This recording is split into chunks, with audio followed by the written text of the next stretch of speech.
Been around a while. Next year will be our 30-year anniversary. Um, Parents actually came to St. Elizabeth and bought this property back in the early 70s. And there was an original house, it was called Sunset Villa. And the reason that drew them to Treasure Beach in particular, they went to every Caribbean island and Mexico as well.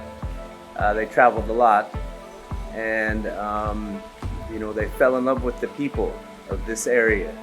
They were looking for a place to buy somewhere. They wanted like a winter vacation place, and what made them choose this out of all of the Caribbean and Mexico was the people in this area, the friendliness. It's a small luxury boutique hotel. Have a lot of amenities in the rooms. There's plenty to do here, don't get me wrong, but if you kind of want to hide out in your room, it's very nice. We have 14 rooms. We have plans to do some expansion, possibly very shortly. We want to build a new restaurant and dining area and three additional rooms. Parents actually had a small hotel in Idaho, where we're from, and so I grew up around that. They also owned some apartments for elderly people, so I grew up kind of managing them apartments, and so it kind of comes in handy here because I got good at fixing things. I'm a real adventurous type of person, so for a lot of our local and overseas guests, I do deep sea fishing. We hike Lover's Leap. We can take the mountain bikes and go for a ride. I also hike to the windmills almost daily from Crossroads, and so if you're an adventurous type of person, this is the right place for you. We catch some huge wahoo, mahi-mahi, kingfish, barracuda. And as we return, we cook those fish fresh. And we also pull lobster pots. And you can go to the Pelican Reef Bar, you can go to the Black River, all by boat from right here. You can even go to Little Ochi. Infrastructure, as always in a lot of rural areas of Jamaica, the infrastructure is hard. We have some water issues. A lot of us, we have to have tanks and pumps and things like that. And the roads, they've done a lot of work on the roads recently. I'd say the major upgrades that need to be done is the water system, which they're aware of, and we've had meetings about already. So it's just water and maybe some more street lights and sidewalks. Treasure Beach in St. Elizabeth has its own unique vibe to it. Now, I like to go to Negril sometimes, but Treasure Beach has a completely different vibe than Negril or Ocho Rios or Montego Bay. It's very laid back. It's very uncrowded. I mean, you've got 5 fishing beaches that you can basically go on any given day and pretty much have the whole beach to yourself. There's even private coves around, so you're not going to run into a lot of people. You might not see anybody. Well, our main concentration is we work together. We have several groups that we work together as stakeholders here, and one of the things we've concentrated on is keeping it low density. Nothing over 20 rooms per acre, nothing over 2 stories. We don't want to see it become overdone. We want to keep the charm that we have. So we've lobbied and got measures passed to change the actual zoning laws, so it will stay low density and kind of low key. We give away during this COVID thing, I don't know how many care packages, but it's in the thousands that we've come together, collaborated with, got donations, and give out to people, which has helped a lot with people during the COVID. Some can't go out and shop, and some people aren't working and things like that. You know, some people look at it, describe it like it's like being on a cruise ship, because you know, it, the sea, it's just a beautiful day today. I'd love to be out there fishing, but unfortunately I have to work. But it's, you know, we see dolphins in the front here. We have sea turtles. We have stingrays. We have sea turtles that come and lay on the beach right here. Our beach is Calabash Bay Beach, and sea turtles come up. They'll be starting, you know, in June. They actually come all year round now, but we have a team that monitors them, so we kind of know when they're gonna hatch. So there's a tour actually where you can go watch the turtles hatch, and so there's a lot of things to do. It's a lot of neat things to do. It's an amazing view. You see dolphins sometimes every day. Right here on the Calabash Bay Beach, which is a beautiful beach. You can look down and see the Great Pedro Bluff.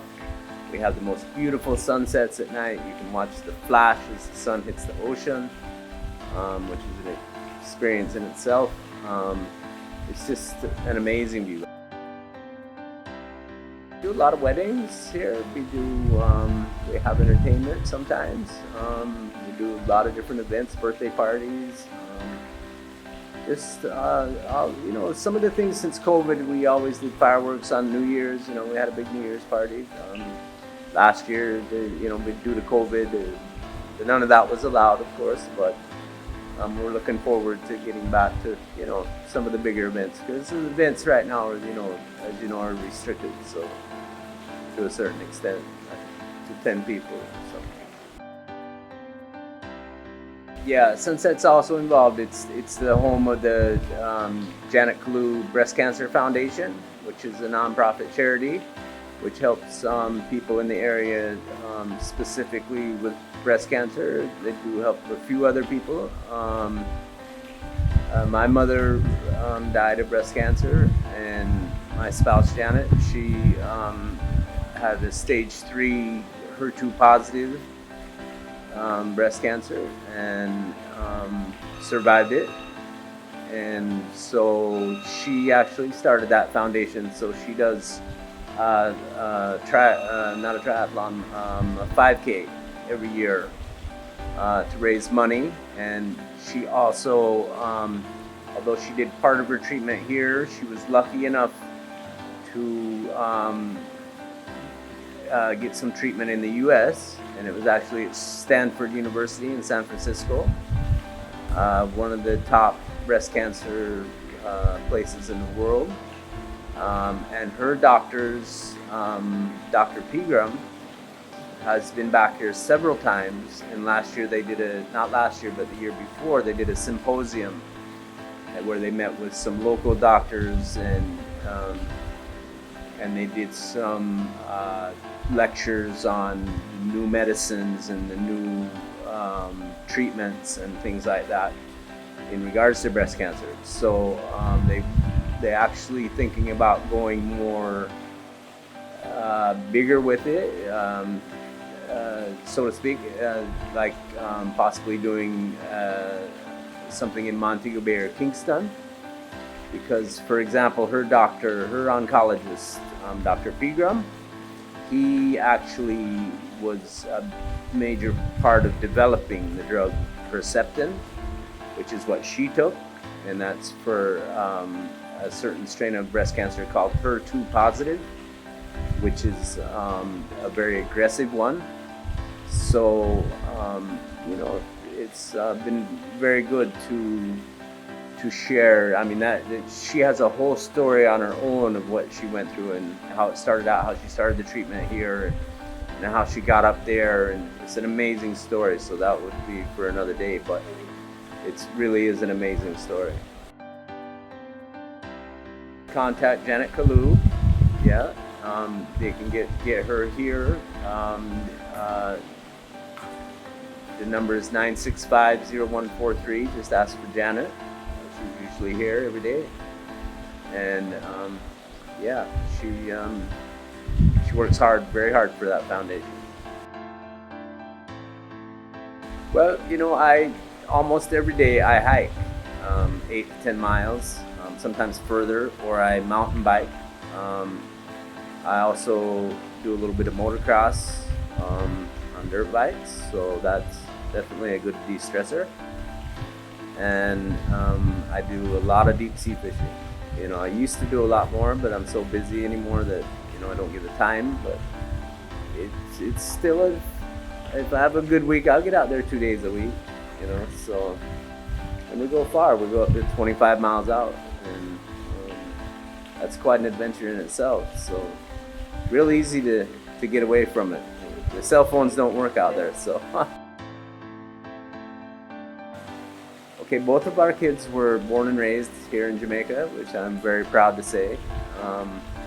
Very well mannered. This is a great place to raise your kids.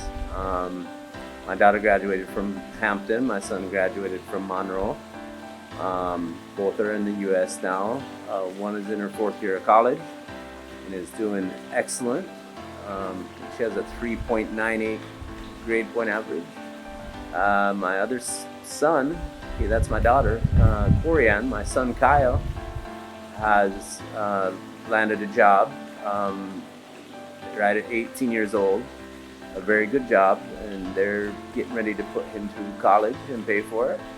So, you know, I always tell them one thing, we talk often and FaceTime, and because I miss them, but I always tell them, I says, never forget your Jamaican manners. So it's a great place to raise kids. I really like Tanya Stevens, you know, the old stuff. Yeah. Really? And Lady South. Those were my favorites, you know. Remember, I've been here 25 years, so, and even like the American music, I like old rock and roll, you know, so that's just the music that I like. This new music nowadays, I don't know, I turn on the radio, I think they play the same 12 songs over and over, or at least it all sounds the same to me anyway.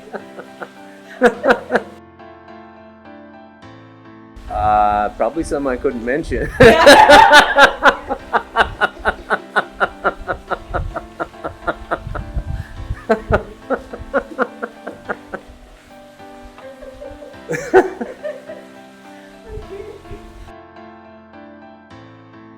Okay, we've had a lot of special guests through the years. Some want to remain private, but one that we've had is General Colin Powell. He actually is from Top Hill, which is very near here, has a lot of family here. Back in '93, he came down, and we have a room that's actually, you know, that's where he stayed.